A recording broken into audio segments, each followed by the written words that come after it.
So hey guys, welcome to my channel Zoology Vibes. Hope you are good and fine. So आज हमारा last lecture है हमारा digestive system का, और आज के इस लेक्चर में हम मैमल्स का डाइजेस्टिव सिस्टम कवर करेंगे।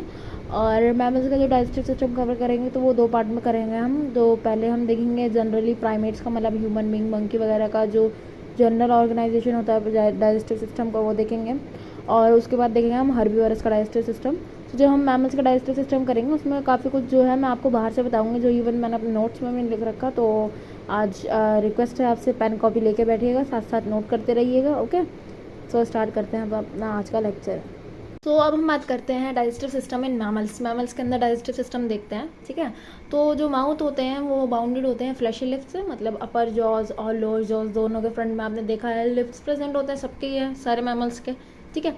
और जो फ्लोर होता है माउथ का, जो वहाँ पे क्या होता है, वहाँ पे टंग प्रेजेंट होता है, which is usual develop but varies in size and shape in different orders of mammals, ठीक है। सब में हाईली डेवलप होता है टंग, और वो साइज़ और शेप में वेराई करता है मैमल्स टू मैमल्स। काऊ में अलग होती है ना, हर्बीवोरस में आपको अलग देखने को मिलेगा। उनकी टंग होती है लार्ज होती है और कर्ल हो जाती है। किसी भी ग्रास को जब वो डीअटैच करते हैं ग्राउंड से, तो उनकी जो टंग है वो कर्ल हो जाती है पूरी उस ग्रास पे, उस जो भी प्लांट है उस पर रोल हो जाती है ना। बट ऐसे ह्यूमन बींग की टंग तो नहीं है ना, किसी की ऐसी तो है नहीं कि खाना ऐसे लपेट लपेट के खा रहे हैं। आप में से कोई ऐसा तो है नहीं, है ना। Its surface is covered with papillae of different kinds. जो सरफेस होता है टंग का वो कवर होता है किससे, पैपिलाई से। पैपिलाई एक रिजिड से स्ट्रक्चर प्रेजेंट होते हैं जो हमारे टंग में प्रेजेंट होते हैं। उनका बेसिकली फंक्शन क्या होता है, ये एक ऐसे वो होते हैं जो हॉर्नी से भी स्ट्रक्चर बना लेते हैं। जैसे हर्बीवोरस में ज़्यादा उभरे हुए होते हैं, जिससे हॉर्नी सा स्ट्रक्चर होता है, मतलब थोड़े भयंकर से लगते हैं। बट अगर आपने अपनी जीभ कभी गौर से देखी होगी तो आपको दिखता होगा, इसमें थोड़े ऊपर ऊपर से उभरे उभरे से पार्ट दिखते होंगे वाइट कलर के।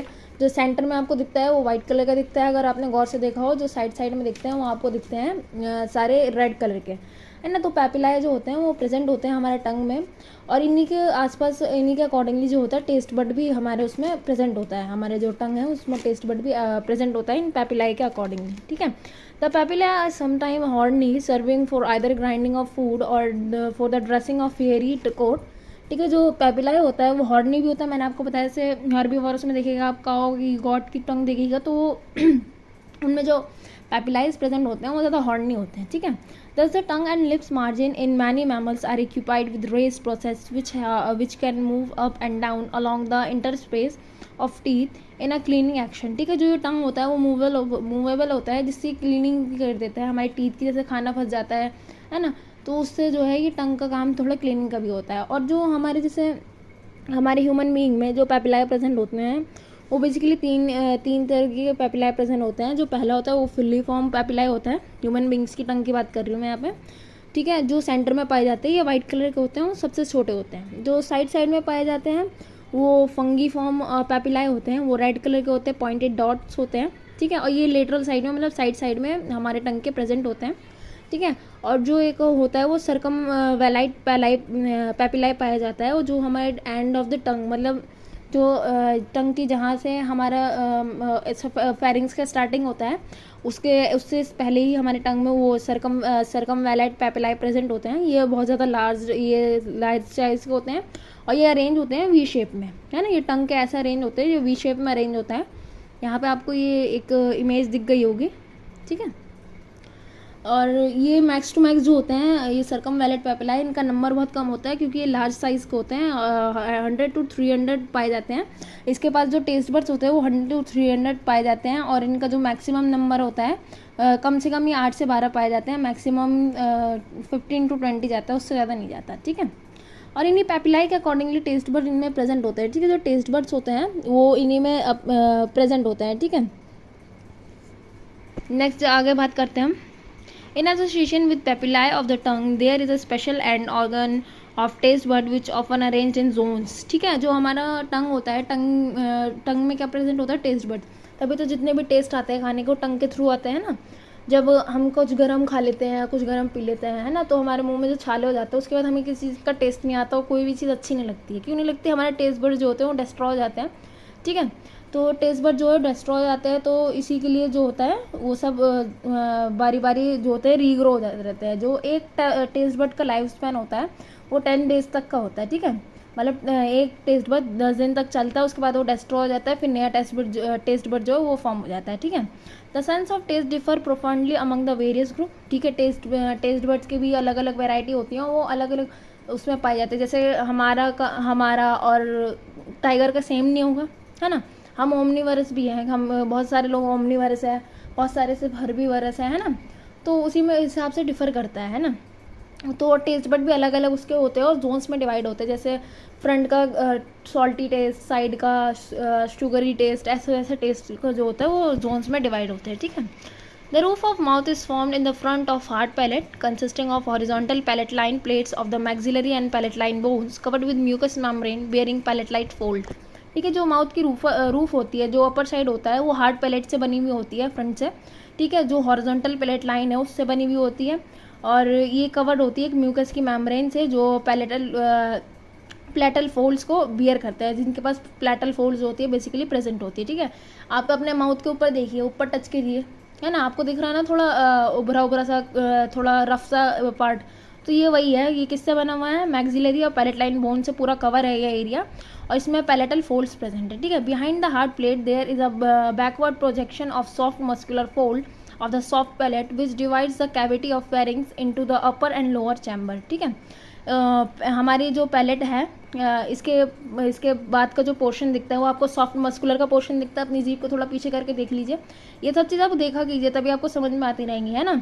फिर आपको सॉफ्ट दिख रहा है जो क्या करता है, फेरिंग्स का अपर रीजन और लोअर रीजन को डिवाइड करने का काम करता है, ठीक है। In some forms the soft palate also bear the taste bud, किसी में जो सॉफ्ट पैलेट है वो भी टेस्ट बड वो करके रखती है, अपने अंदर कैरी करके रखती है। इन प्राइमेट्स मतलब जिसमें मंकी, ह्यूमन बींग्स हम लोग आते हैं, a free hanging uvula and soft palate are raise to close off nasopharynx and prevent the entrance of food into it. हमारे जो हम जो होते हैं प्रेमाइट्स होता है, तो हमारे में ना यूल्वा पाया जाता है, जो एक हैंगिंग होता है, लटक रहा होता है, वो हैंगिंग का सरफेस होता है। जब हम सांस लेते हैं, फूड इनटेक करते हैं, जब हम फूड इनटेक करते हैं तो वो क्या होता है, जो यूल्वा है वो हमारे नसल एरिया को जो नोस्ट्रिल की ओपनिंग होती है, नसल पैसेज होती है, उसको कवर कर देते ताकि फूड वहाँ पे ना जाए, है ना। कभी कभार देखा होगा आपने, जो खाते खाते आप लोग हंसते हैं, है ना, खाते खाते करते तो कोल्ड ड्रिंक कभी कभी बोलते हैं ना, नाक पे चढ़ गई यार, है ना। तो वही होता है कि हमारे नेजल ओपनिंग में चली जाती है, हम हंस भी रहे हैं, हम खा भी रहे हैं, हम पी भी रहे हैं, तो उसी में होता है। इसलिए बोला जाता है कि खाने टाइम मुंह बंद करके शांति से खाना चाहिए इंसान को, ठीक है। In front of the opening leading from the lower division of the pharynx into the larynx, it is a cartilage plate called the epiglottis, and a primitive form of which is found in certain lower vertebrates like frogs. The epiglottis is anatomically part of the larynx, assist of reflex swallowing mechanism by preventing of food entering into trachea. आप सबको यही पता है, आप 11th भी revise करके आए होंगे, मैंने आपको बोला था, है ना। नहीं करके आए तो भाई थोड़ा बाद में कर लीजिएगा, ठीक है। तो जब हम फूड इनटेक करते हैं तो हमारा यहाँ दो पार्ट होता है, एक आगे जो आ जाता है वो रेस्पिरेटरी पार्ट हो जाता है ट्रैकिया के थ्रू, और एक जो पीछे चले जाता है, पीछे साइड में होता है, वो हमारा ओसोफेगस चालू हो जाता है, वहाँ से हमारा जो एलिमेंट्री कैनाल है वो चालू हो जाता है, ठीक है। तो हमारे जो ये होता है लैरिंग्स के पास, जो हमारा साउंड बॉक्स है उसके पास एक आपको एपिग्लॉटिस, एक कार्टिलेज सा स्ट्रक्चर प्रेजेंट होता है, जो हमारे ट्रैकिया को कवर करके रखता है ऊपर से, जाके जिस टाइम हम खाना खा रहे हो, है ना, तो हमारा खाना ट्रैकिया में ना जाए, हमारा खाना जो एसोफेगस में ही जाए, ट्रैकिया में ना जाए। ट्रैकिया में आने क्या होगा, खांसी होती है, फिर खाना फंस जाता है, फिर पानी पीते होता है ना, खाते खाते जब बात करते हैं, तो ये इन्हीं सब की वजह से होता है। यूल्वा हमारा नेसल पैसेज को बंद कर देता है जब हमारा फूड जो फेरिंग्स के थ्रू नीचे जा रहा होता है, और जैसे ही फेरिंग्स के पास आता है तो ट्रैकिया जो है एपिग्लॉटिस ट्रैकिया को कवर करके रखता है, ऊपर से ढक्कन की तरह है जो उसे बंद कर देता है, बंद करके ही रखता है। जब हम बोलते हैं तभी ये खुलता है ना। जब हम बोलते हैं तो एपिग्लॉटिस जो है हमारा खुलता है, तभी हमारी आवाज़ निकलती है, हमारे लैरिंग्स जो है वो थोड़े फ्री होते हैं, तभी हमारी आवाज़ जो है निकलती है। तो जब हम खाना खाते हैं तो क्या होता है, ये एपिग्लॉटिस जो है ट्रैकिया को कवर करके रखता है, और जो फूड है वो एसोफेगस में चला जाता है। तो अब हम बात करते हैं, पहले फेरिंग्स की बात कर लेते हैं एसोफेगस से पहले। तो हमारा जो फेरिंग्स होता है वो बेसिकली 3 पार्ट में डिवाइड होता है। जो पहला पार्ट होता है वो नेजोफेरिंग्स होता है, दूसरा पार्ट होता है ऑरोफेरिंग्स, और जो तीसरा पार्ट होता है वो हमारा होता है लैरिंगोफेरिंग्स, ठीक है। तो नेजोफेरिंग्स में वो एरिया इंक्लूड होता है जहाँ से नोस्ट्रिल्स की ओपनिंग होती है, हमारे इंटरनल साइड में जो हमारे इंटरनल कैविटी होती है फेरिंग्स के, वहाँ वो एरिया जो होता है जहाँ पे नोस्ट्रिल्स की ओपनिंग होती है उसे हम नेजोफेरिंग्स कहते हैं, ठीक है। नेजोफेरिंग्स जो होता है अपर पार्ट होता है फेरिंग्स का, ठीक है। अब बात कर लेते हैं हम ऑरोफेरिंग्स की। ऑरोफेरिंग्स होता है वो दूसरा पार्ट होता है और इसमें क्या इंक्लूड होता है, जो हमने अभी पैलेट पढ़ी है ना, सॉफ्ट पैलेट, जो मस्कुलर सी फोल्डिंग होती है हमारे पैलेट के, हार्ड पैलेट के पीछे सॉफ्ट पैलेट होती है, जो मस्कुलर फोल्डिंग होती है जहाँ पे, जिसके बाद आपको यूल्वा दिखता है ना, तो वहाँ से हमारा ऑरोफेरिंग्स स्टार्ट होता है। और ऑरोफेरिंग्स हमारा 1/3 या 1/4 टंग का जो होता है लेंथ वो भी कवर करता है, वहाँ तक हमारा ऑरोफेरिंग्स होता है, ठीक है। नेक्स्ट जो है लिरिंगोफेरिंग्स, जिसे हम हाइपोफेरिंग्स भी कहते हैं। लिरिंगोफेरिंग्स या हाइपोफेरिंग्स जो है, जिसके में वो एरिया है जहाँ पे फूड और एयर दोनों आते हैं, ठीक है। लिरिंगोफेरिंग्स और हाइपोफेरिंग्स एक एरिया है जहाँ पे फूड और एयर दोनों आते हैं। उसके बाद जो फूड होता है वो एसोफेगस में, और जो एयर है वो ट्रैकिया में आ जाता है, ठीक है। तो ये आपका हो गया फेरिंग्स के बारे में। सो अब हम बात करते हैं ओसोफेगस की, ठीक है। जो हमारा ओसोफेगस है वो क्या है, वो एक सिंपल स्ट्रेट सी ट्यूब है जिसके थ्रू जो पेरिस्टाल्टिक कॉन्ट्रैक्शन होता है जिसके अंदर, जिसके थ्रू हमारा जो फूड है वो हमारे इन कॉन्ट्रैक्शन के थ्रू जो हमारे स्टमक तक जाता है, इसे हम स्वेलो करते हैं। इस स्वेलो को हम डेग्लूटिशन भी कहते हैं, ठीक है। तो जो जनरली लेंथ होती है ह्यूमन फूड पाइप, जो ओसोफेगस को फूड पाइप भी कहते हैं, उसकी जो लेंथ होती है 22.25 सेंटीमीटर होती है, ठीक है। बहुत ज़्यादा हाईली मस्कुलर होती है। और पेरिस्टाल्टिक कॉन्ट्रैक्शन के थ्रू जो फूड हम स्वेलो करते हैं, मैंने आपको बता दिया था। Opposite action of retroperistalsis enable ruminant to regulate stomach content for more leisurely mastication and many other animals to expel injurious substance and accidentally swallowed, ठीक है। जो इसका जो एक पेरिस्टाल्टिक कंट्रैक्शन होती है जिसके थ्रू हमारा फूड जो होता है अंदर आता है। सिमिलरली उसका अपोजिट जो है वो रेट्रोपेरिस्टाल्टिस एक मूवमेंट होती है जिसके थ्रू जो इनटेक किया हुआ फूड अगर वो पॉइजनस है तो उसे बाहर निकाल सकते हैं। जैसे आप है ना बाहर निकाल लेते हैं, जैसे आप काऊ में और गॉट में देख सकते हैं, है ना। जो वो क्या करते हैं, अपना जो फूड होता है, जब उन्हें लार्ज अमाउंट में फूड मिलता है तो सारा वो अंदर रख लेते हैं, स्टमक के अंदर डाल देते हैं। बट जब वो खाली टाइम होता है, उनके पास फूड नहीं होता, तो वो बैठ के अपना मुँह चर्निंग करते रहते हैं। वो कैसे करते हैं, स्टमक से जो भी मटेरियल होता है वो उसे वापस बाहर ले आते हैं इसी मूवमेंट के थ्रू, ठीक है। सो जो अब लेयर्स की बात कर रहे थे ओसोफेगस की, मैं आपको पहले बता दूं, जो इस नोट्स में भी नहीं लिखे हैं, मैं थोड़ा एक्स्ट्रा बताऊंगी आपको, हो सके आप नोट कर लीजिए, पेन कॉपी लेके बैठिएगा आज के लेक्चर में खास के, ठीक है। सो जो ये हमारा लेयर्स होती हैं ओसोफेगस की, तो सबसे आउटर लेयर होती है वो सेरोसा होती है। उसके बाद जो दूसरी लेयर होती है उसे हम मस्कुलैरिस एक्सटर्निया कहते हैं, और जो उसके तीसरी लेयर होती है उसे सब म्यूकोसा कहते हैं, और सबसे इनर जो लेयर होती है उसे म्यूकोसा कहते हैं, ठीक है। ये 4 लेयर पाई जाती हैं हमारे जो ओसोफेगस है उनमें, ठीक है। और ये जो होता है, जो ओसोफेगस का जो अपर पोर्शन होता है, मतलब जो नेक एरिया में समझ सकते हैं आप आ रहा है, वहाँ पे सिरोसा एब्सेंट होती है, ठीक है। बट बाकी सारी जो लेयर है सारी प्रेजेंट होती है, इस सिरोसा वहाँ पे एब्सेंट होती है। ये बात आपको याद रखनी है, ठीक है, ध्यान में रखना है ये सारी चीज़ें आपको। तो अब हम बात करते हैं स्टमक की। The stomach varies greatly in different mammalian orders. In majority of mammals, including human, it is monogastric and single chambered. जो स्टमक होता है वो अलग अलग होता है, अलग अलग मैमल्स में पाया जाता है, ठीक है। किसी में जैसे आपको हर्बीवरस का जब हम पढ़ेंगे अभी स्टमक, तो उसमें आपको चैम्बर्स दिखेंगे, बट ह्यूमन में ऐसा कुछ नहीं है। ह्यूमन बीइंग कोई देख लीजिए, हमारा जो स्टमक है उसमें कोई चैम्बर्स नहीं है, वो सिंगल चैम्बर का है, मोनोग्रास्टिक है, ठीक है, और खाली होता है। जो हमारे स्टमक है उसके पार्ट होते हैं, हमारा स्टमक बेसिकली 4 पार्ट में डिवाइड होता है। सबसे टॉप वाला होता है फंडस, फिर उसके बाद आता है कार्ड्रिक, फिर उसके बाद आता है बॉडी, एंड सबसे एंड वाला जो पार्ट होता है उसे हम पाइलोरिक कहते हैं, ठीक है। हमारा स्टमक जो है 4 पार्ट में डिवाइड है, फंडस के बाद कार्ड्रिक, और उसके बाद बॉडी, एंड देन पाइलोरिक, ये आपको याद रखना है, ठीक है। जो हमारा स्टमक होता है जब वो खाली होता है, जब हमने खाना नहीं खाया तो वो छोटा होता है, बट अगर हमारे पास फूड अवेलेबल है, जैसे हम शादी में गए, अब हमें शादी में स्टार्टर भी खाना है, हमें शादी में खाना भी खाना है, हमें सब कुछ खाना है, तो हमारा जो स्टमक है वो 20 टाइम्स स्ट्रेच कर सकता है ना। इसलिए बोलते हैं ना, मम्मी बोलती है कि इन सब खाने में तुम्हारा पेट बहुत बड़ा हो जाता है, तो बोलते हैं ना हाँ भाई एक्स्ट्रा पेट आ जाता है। तो यही बात है कि हमारा जो स्टमक है वो 20 टाइम्स इंक्रीज़ हो जाता है जब हमारे पास फूड बहुत ज़्यादा क्वांटिटी में होता है, ठीक है, और बहुत ज़्यादा क्वालिटी में अच्छा होता है, टेस्टी खाना होता है, तो हमारा स्टमक जो है खाने के लिए मना नहीं करता, वो 20% तक ज़्यादा इंक्रीज़ हो सकता है। अब ऐसा नहीं कि फट जाएगा पूरा, 20 टाइम्स तक ज़्यादा इंक्रीज़ हो सकता है, ठीक है। It is a site of major protein digestion except in ruminants, ये ह्यूमन बीइंग जो प्राइमेट्स वगैरह हो गए हम लोगों में, उनमें ये जो मेजर प्रोटीन डाइजेस्ट होता है वो स्टमक में ही होता है, रूमिनेंट्स में नहीं होता। जैसे वो जो रूमिनेंट्स में आपके शीप, गोट वगैरह ये सब आते हैं, पहले तो बता दूं मैं आपको, ठीक है। But in certain group it is complicated by development of internal forces and may be divided by construction into several functionally different chambers. जैसे रूमिनेंट्स में, काव वगैरह में अभी हम देखेंगे तो फोल्ड्स बन गए हैं, जिसके थ्रू इनके स्टमक में फोल्ड्स बन गए हैं, जिससे ये मतलब 2 या 4 चैम्बर्स में आपस में डिवाइडेड है।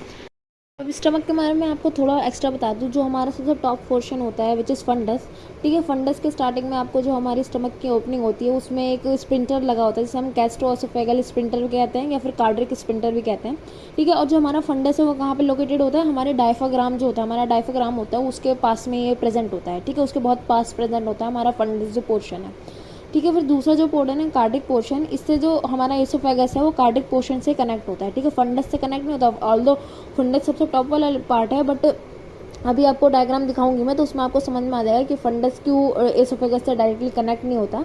हमारा जो कार्डिक है वो हमारे एसोफेगस से डायरेक्टली कनेक्टेड होता है, ठीक है।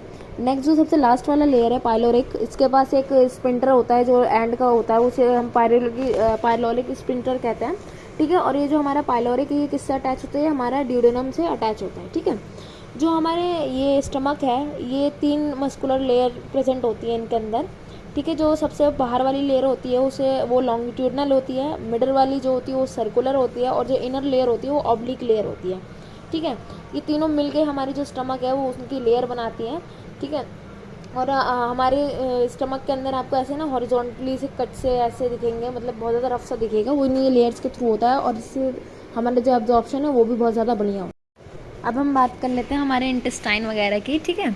Absorption of nutrients take place in the small intestine which is the longest part of the alimentary canal in the most vertebrates. ज़्यादातर वर्टिब्रेट्स में जो स्मॉल इंटेस्टाइन है सबसे ज़्यादा लॉन्गेस्ट पार्ट होता है, और यहाँ पे एब्जॉर्प्शन ऑफ न्यूट्रिएंट मिनरल सब यहीं पे ज़्यादातर एब्जॉर्प्शन यहीं पे होता है, ठीक है। हमारे जो स्मॉल इंटेस्टाइन है इसमें फिंगर लाइक प्रोजेक्शन होते हैं जिसे हम विलाई कहते हैं। इनका बेसिकली काम क्या होता है, ये सरफेस एरिया को इंक्रीज़ करते हैं एब्जॉर्प्शन के लिए, ठीक है। ह्यूमन की जो इंटेस्टाइन होती है, स्मॉल इंटेस्टाइन, जो स्मॉल इंटेस्टाइन होता है ह्यूमन बींग्स में, वो बेसिकली 3 पार्ट्स में डिवाइडेड होता है, ठीक है। ड्यूडेनम, जीजनम एंड आइलम, ठीक है। जो ड्यूडेनम होता है आपका सी शेप का, ठीक है। इसमें आपकी हिपैटोपैनक्रियाटिक डक्ट जो हो रही है वो प्रेजेंट होते हैं, वहीं पे जाके ओपन हो रही होती है। जो पैनक्रियास से डक्ट निकलती है, बाइल जो सिक्रेट करती है वहीं पे जाके ओपन हो रही होती है, ठीक है। और जैसे जैसे मैंने एसोफेगस में बताया था आपको, वहाँ पे लेयर्स प्रेजेंट होती है, म्यूकोजा, सब म्यूकोजा है ना। जो आउटर लेयर होती है सब म्यूकोजा इंटेस्टाइन की, उसमें आपको ब्रूनर्स ग्लैंड प्रेजेंट दिखते हैं। ब्रूनर्स ग्लैंड वहाँ पे प्रेजेंट होते हैं। बेसिकली उनका काम क्या होता है, ब्रूनर्स ग्लैंड एक बेसिक सिक्रीशन सिक्रीट करते हैं अपने अंदर से। क्यों क्यों क्यों करते हैं वो, क्योंकि हमारे स्टमक में HCl रिलीज होता है विच इज़ हाईली एसिडिक, और हमारी जो इंटेस्टाइन है उसकी वॉल को नुकसान ना पहुँचे, इसलिए जो ब्रूनर्स ग्लैंड है वहाँ से एल्कलाइंस की सिक्रीशन होती है। ये जो हमारा ड्यूडेनम होता है ये 0.25 मीटर लॉन्ग होता है, ठीक है। अब जो जेजुनम होता है ये हमारा 2.5 मीटर लॉन्ग होता है, और आइलम जो होता है वो 2.50 मीटर लॉन्ग होता है। मतलब जेजुनम और आइलम की जो वो होती है, लेंथ होती है, वो इक्वल होती है ऑलमोस्ट, ठीक है। और जो हमारा आइलम एंड होता है जहाँ पे, वहाँ पे एक वेल्व प्रेजेंट होता है, एक स्पिंटर प्रेजेंट होता है, जिसे हम आइलोकेशियल वेल्व कहते हैं, ठीक है। ये आइलम और सेकम हमारा जो नेक्स्ट इसके बाद वाला जो ऑर्गन अटैच होता है, सेकम उससे अटैच होता है, उन दोनों के बीच में ये वाला स्प्रिंटर प्रेजेंट होता है, ठीक है। सो यहाँ तक का हमने कर लिया कि इंटेस्टाइन देख लिया, स्मॉल इंटेस्टाइन देख लिया। अब हम बात करते हैं डाइजेस्टिव सिस्टम इन हर्बीवरस में डाइजेस्टिव सिस्टम देखते हैं। तो जैसे सबको ही पता है हर्बीवरस ग्रास में, प्लांट में, इन सब से अपनी डाइट को कंप्लीट करते हैं ना। तो प्लांट और ग्रास के पास क्या होता है ना, सेल्यूलोज प्रेजेंट होता है प्लांट और ग्रास के पास। और जो सेल्यूलोज है वो एकदम ऐसा सब्सटेंस है जिसे डाइजेस्ट करना बहुत ज़्यादा हार्ड काम है ना। सबसे ज़्यादा हार्ड काम सेल्यूलोज को डाइजेस्ट करना है, किसी की भी, चाहे ह्यूमन बॉडी हो चाहे किसी की भी बॉडी के लिए सबसे ज़्यादा हार्ड काम क्या है, सेल्यूलोज को डाइजेस्ट करना। तो ऑब्वियस ही बात है इनके डाइजेस्टिव सिस्टम में बहुत ज़्यादा मॉडिफिकेशन होगी सेल्यूलोज को डाइजेस्ट करने के लिए ना। सो उसके बारे में पढ़ते हैं। द डाइजेशन इन हर्बीवरस और grass eating animals is different from the digestion in carnivorous और ह्यूमन के अंदर और कार्निवरस में जो डाइजेस्टिव सिस्टम होता है उससे डिफरेंट होता है इनका डाइजेस्टिव सिस्टम, ठीक है। In animal like cow, buffalo which eats grass they have special stomach to digest the cellulose present in grass. जैसे हमारा जो स्टमक था वो मोनोग्रास्टिक था, सिंगल चैम्बर्ड, बट इनका जो स्टमक होता है वो 4 चैम्बर्ड होता है, ठीक है। इनका स्टमक सिंगल चैम्बर्ड नहीं होता। बेसिकली इनके स्टमक में ना फोल्डिंग्स आ गई होती है, ऐसा ना स्टमक में ऐसी कुछ फोल्डिंग आ गई होंगी जिससे आ जाती है, जिसके वजह से नहीं 4 चैम्बर्ड बन जाता है। यहाँ पर तो 3 चैम्बर्ड बन पाया, बट ऐसा 4 चैम्बर्ड का कुछ बन जाता है, अलग अलग हो जाता है, ठीक है।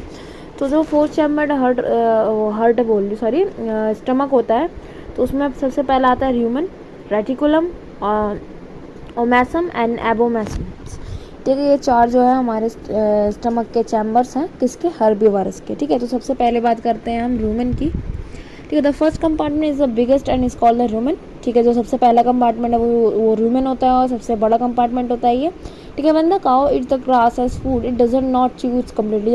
जब गाय कुछ भी जो भी गाय हो, गॉट वगैरह जो भी हो, जो वो खा रहे होते हैं ग्रास या जो भी थिंग वो खा रहे होते हैं, तो वो बेसिकली पूरा च्यू नहीं करते हैं उसको। एट दैट टाइम जितना उनके पास अवेलेबल होता है फूड, वो ज़्यादा इंटेक करने की कोशिश करते हैं अपनी कैपेसिटी के अकॉर्डिंग, कि कितनी वो कैपेसिटी रखते हैं कि अपना स्टमक में फूड स्टोर करने की। तो वो पूरा च्यू नहीं करते, हल्का सा च्यू करते हैं, फिर उसे स्वेलो कर लेते हैं, ठीक है।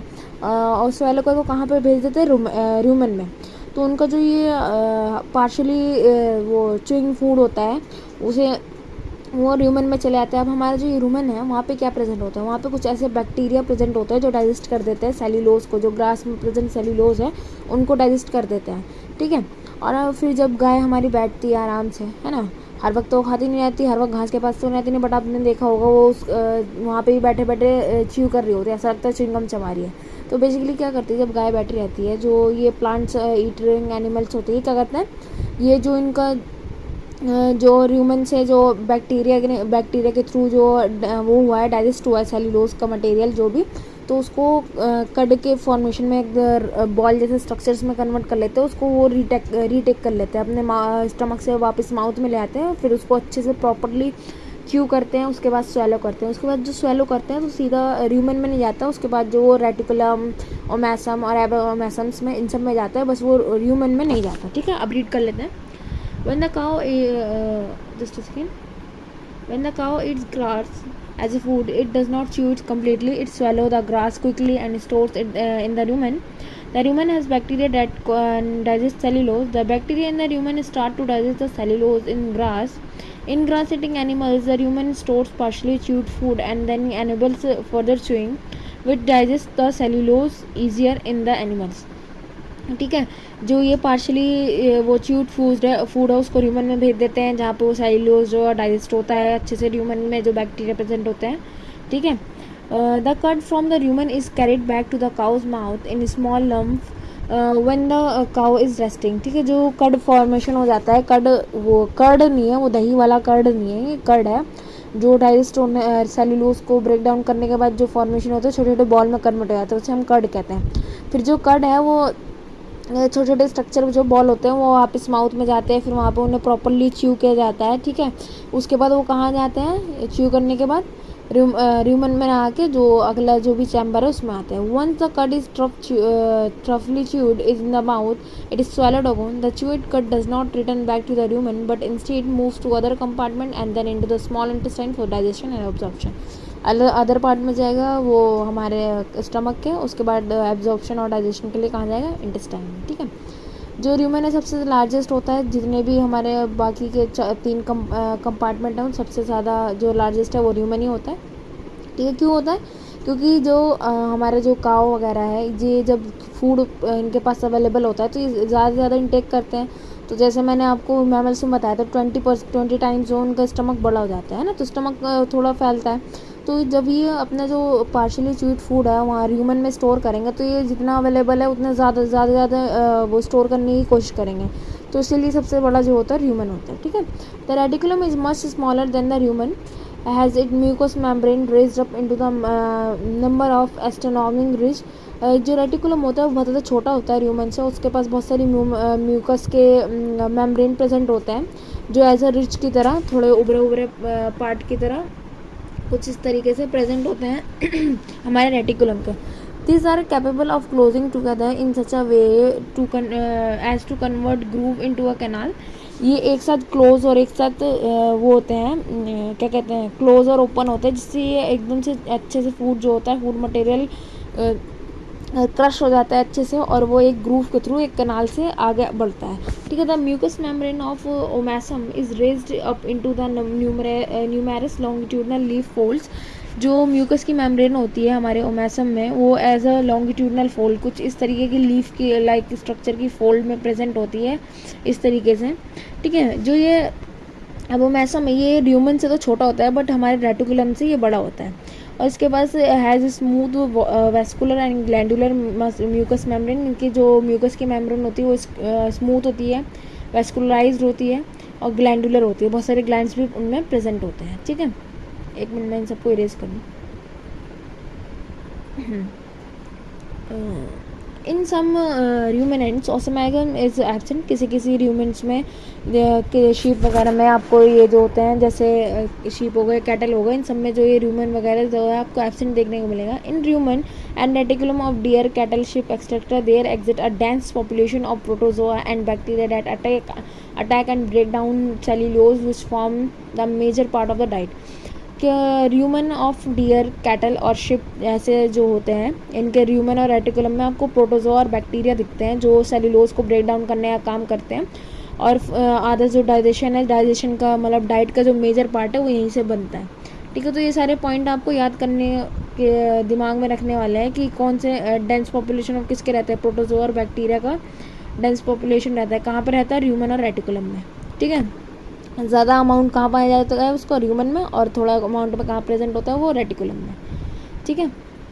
So fermentation produce acetic, butyric and propanoic acid which are neutralized by sodium bicarbonate secreted in the saliva. As a result, methane and CO2 are produced as a bleached out. ठीक है।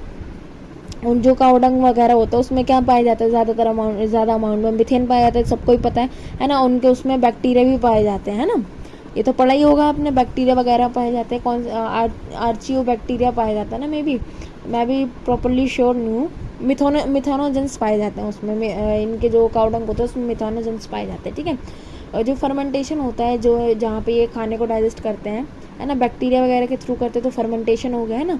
तो कौन कौन से एसिड प्रोड्यूस होता है उस दौरान, एसिटिक एसिड, ब्यूटरिक एसिड और प्रोपेनोइक एसिड, ये सब आपको याद करना है। ये न्यूट्रलाइज कैसे होता है एसिड, तो ऑब्वियस बात है, कोई सा भी एसिड है वो इंजूरियस होता है हमारे स्किन के लिए, है ना, वो इंटरनल डैमेज कर सकता है, तो उसको न्यूट्रलाइज किससे होता है, सोडियम बाइकार्बोनेट, जो हमारे सलाइवा में, जो हर्बीवरस के सलाइवा उसमें उससे रिलीज होता है। ठीक है।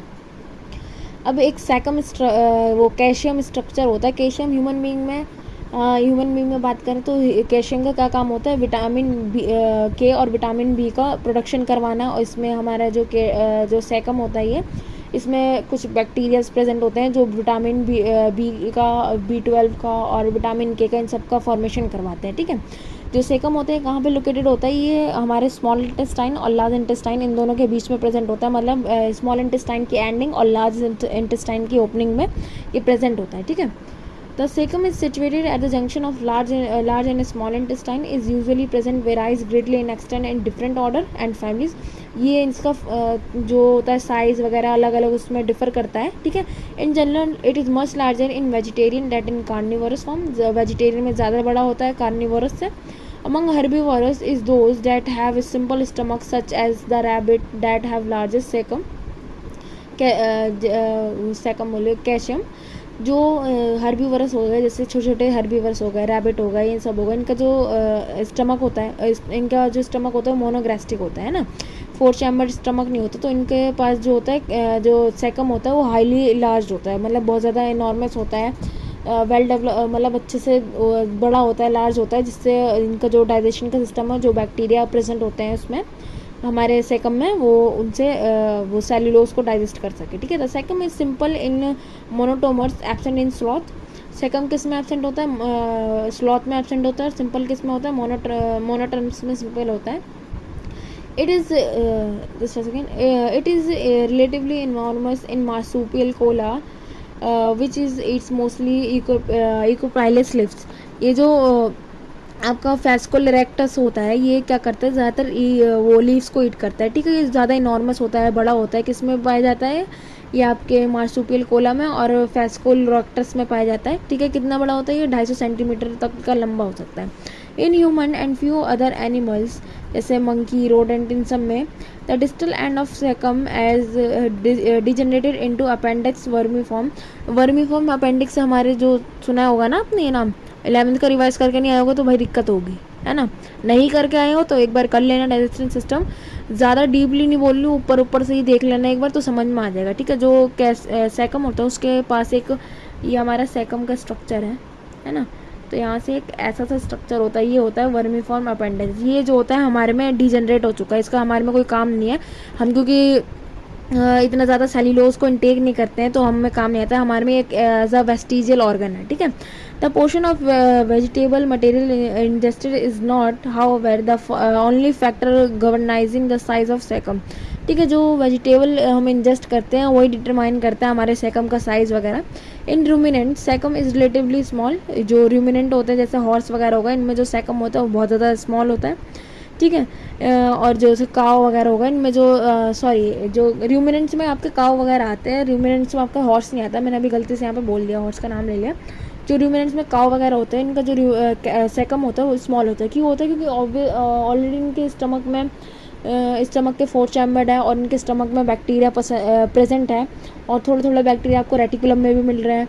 तो इनका जो सेकम होता है वो हाईली इतना ज़्यादा लार्ज नहीं होता, ज़्यादा डेवलप नहीं होता, छोटा सा होता है, ठीक है। In ruminant, the colon too is comparatively unimportant, but in non-ruminant herbivores, जो ruminant में क्या होता है, जो हमारे लार्ज इंटेस्टाइन होता है, लार्ज इंटेस्टाइन में कॉलोन प्रेजेंट होता है हमारा, है ना। जो ये हमारा लार्ज इंटेस्टाइन होता है वो बना ही कॉलोन से होता है, ये असेंडिंग क्लोन, ये डिसेंडिंग क्लोन होता है, ये यहाँ पे आपका ट्रांसवर्स क्लोन प्रेजेंट होता है, ठीक है। एक बार ना अच्छे से थोड़ा बना के दिखा दे रही हूँ आपको, स्पेस चाहिए थोड़ा, यहाँ पे मैं आपको बना के दिखा रही हूँ। जैसे ये हमारा इंटेस्टाइन होता है, लार्ज इंटेस्टाइन कुछ ऐसा होता है, इसके अंदर हमारा स्मॉल इंटेस्टाइन पूरा रोल हुआ रहता है ना। तो यहाँ पे आपको कोलोन प्रेजेंट आते हैं, कुछ ऐसे ऐसे स्ट्रक्चर्स, बड़े बड़े मस्कुलर स्ट्रक्चर प्रेजेंट होते हैं, जिसे ये होगा आपका असेंडिंग क्लोन, ऊपर जा रहा है। सिमिलरली यहाँ पे जो प्रेजेंट होता है उसे कहते हैं हम डिसेंडिंग क्लोन, यहाँ से नीचे आ रहा है। और ये जो होता है यहाँ पे हमारा ट्रांसफर्स क्लोन होता है, मतलब यू जा रहा है ना, ये ट्रांसफर्सली जा रहा है, तो ये क्लोन प्रेजेंट होता है हमारे कहाँ पे, लार्ज इंटेस्टाइन में, ठीक है।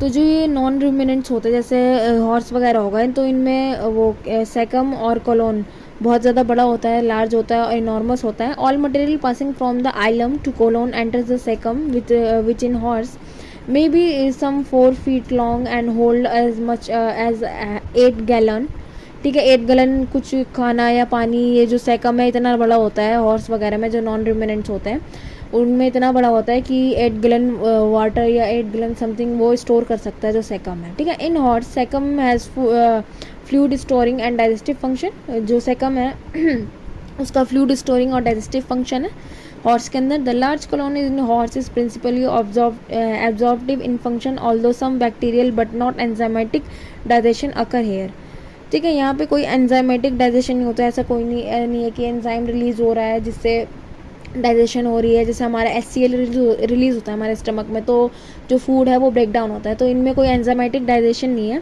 जो बैक्टीरिया ही प्रेजेंट होते हैं, उतने अमाउंट में नहीं होते हैं, बट हाँ कुछ ज़्यादा अमाउंट में वो बैक्टीरिया प्रेजेंट होते हैं हमारे सेकम में, जो सेकम में भी और कोलोन में भी जो डाइजेशन का काम करवाते हैं, ठीक है। और जो हमारा जो large colon in horse principally absorptive function, जो कोलोन होते हैं, जो इतने बड़े बड़े कोलोन, उनका काम क्या है, जो हाईली अब्जॉर्प्शन होता है वो वहीं पे हमारा प्रेजेंट होता है, और कुछ अमाउंट ऑफ बैक्टीरिया हमारे कोलोन में भी प्रेजेंट होते हैं, किसके अंदर, हॉर्सेस के अंदर, ठीक है। ह्यूमन बीइंग के अंदर की बात नहीं हो रही यहाँ पे, हर्बीवरस के अंदर बात हो रही है। हर्बीवरस में भी किसके अंदर, नॉन रूमिनेंट्स के अंदर, ना कि रूमिनेंट्स के अंदर।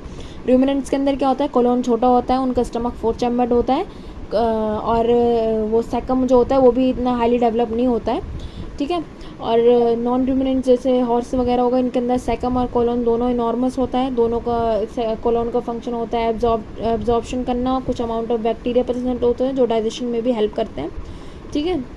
और सेकम इतना बड़ा होता है कि 8 gallon of something can water या कुछ भी वो स्टोर करने का कैपेसिटी रखता है, ठीक है। और सेकम का बेसिकली फंक्शन क्या है, फूड स्टोरिंग और डाइजेस्टिव इन फंक्शन। जो सेकम है उनका काम क्या है, फूड स्टोरिंग और डाइजेस्टिव इन फंक्शन। तो डाइजेशन किसके थ्रू होती है, कोई एंजाइमेटिक डाइजेशन नहीं होती यहाँ पे, किसके थ्रू डाइजेशन होती है, बैक्टीरिया वगैरह के थ्रू होती है। और अगर यही बात करें हम ह्यूमन बीइंग की सेकम की, तो हमारा सेकम क्या करता है, हमारे सेकम में कुछ ऐसे बैक्टीरिया प्रेजेंट होते हैं, कुछ ऐसे एंजाइम्स प्रेजेंट होते हैं जो विटामिन B12 का प्रोडक्शन करवाते हैं और विटामिन BK का प्रोडक्शन करवाते हैं, ठीक है।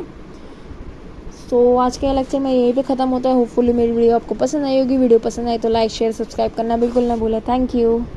सो आज